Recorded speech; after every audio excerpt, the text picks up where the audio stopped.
싸게 판다더니. 아, 이거 진짜 저 기사 보고 진짜 피가 거꾸로 솟았어요. 그렇습니다. 중고차 이 사건 정말 그 아. 매물 때문에 사람이 정말 극단적으로 최선을 안 진짜 되는 선택까지 이거 하게 정말, 만드는 아, 정말 네. 서민들을 울리는 범죄 그 전형이라고 볼 수 있습니다. 정말 잔혹한 범죄 수법인데요. 하나하나 일단 소개해드리겠습니다. 이번에 인터넷에서 크게 이슈가 된 뉴스에서 주목받는 사례가 있었습니다.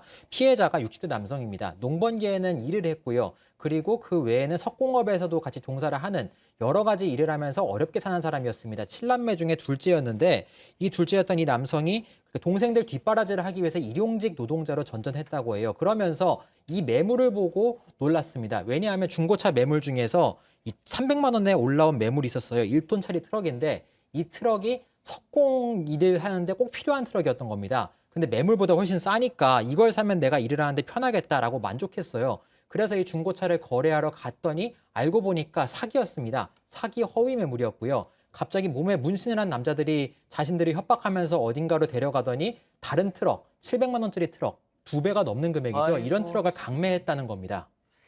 자, 결국 이 강매 과정에서 뭐 지금 잠깐 얘기했지만 문신을 한 남성들이 둘러싸서 협박을 했다.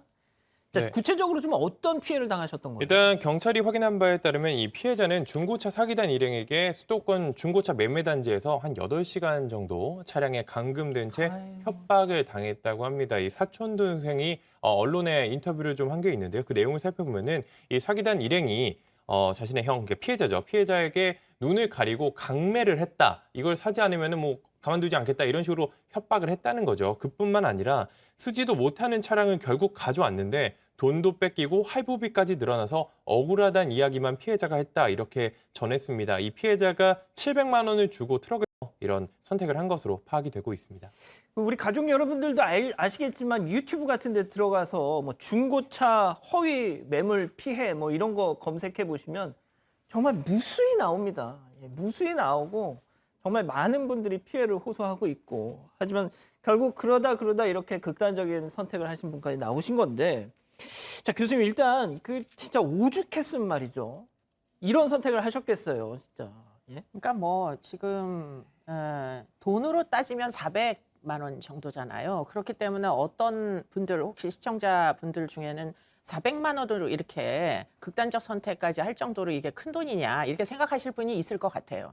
그런데 사실은 지금 이렇게 극단적인 선택까지 간 데는 정신적으로 굉장히 그 공황 상태에 놓여 있었기 때문에 이런 선택을 할 수밖에 없다라는 판단까지 간 것으로 보입니다. 근데 이 정신적인 공황 상태가 왜 왔느냐고 곰곰이 생각을 해보면 지금 이 이제 일당들은 사실은 굉장히 무서운 사람들이었던 것 같아요. 온몸에 문신을 하고 건장한 남성들이 감금을 해놓고서 막 협박을 해서 주겠다고 하니까 어쩔 수 없이 계약서에 날인을 할 수밖에 없는 예, 이런 그렇죠. 상황이 그것 자체가 굉장히 급성으로 스트레스 징후를 유발하게 되면 사람들의 사고 방식이 갑자기 바뀔 수가 있습니다. 그래서 극단적인 선택까지 간 것으로 보여요. 예.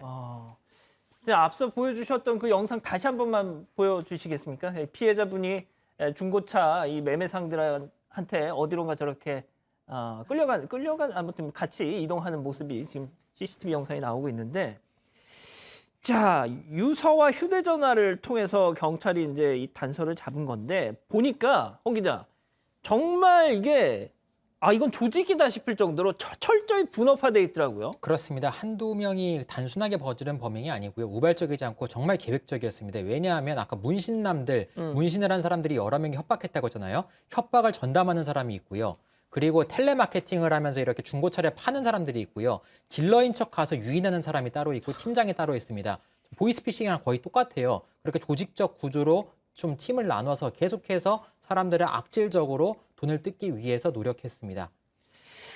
자, 그러면은 이 범행 수법 주로 어떤 과정을 통해서 이루어진 건가요? 그러니까 이제 어떤 새로운 수법이 등장을 한 거죠. 이 분들은 조직 범죄자들인 것 같고, 뭐 아까 뭐 몸집이 굉장히 큰 사람들, 예. 문신한 사람들 꽤 많았던 것 같고, 이 이제 수십 명이 뭐 인터넷을 이용해가지고 차량을 일단 값싼 중고차가 있다고 올리는 것으로 보입니다. 그래서 결국 구매자들이 그 광고를 보고 일단 접근을 해가지고 오면 바깥으로부터 이렇게 분리를 시킨 다음에 감금을 시켜놓고 지금 그 올린 차량은 급발진 차량이라 네가 타기에 부적절하니까 그거보다 조금 더 돈만 더 내면은 그런 다른 중고차 좀 더 상태가 좋은 거를 줄 테니까 그걸 계약을 하라고 강매를 한 거죠. 아, 강매. 그런데 강매를 한 방법이 정말 죽일 것 같이 강매를 한 겁니다. 그러니까 그렇죠. 사람들이 공포에 의해 가지고 사인을 할 수밖에 없게 이렇게 만든 거죠.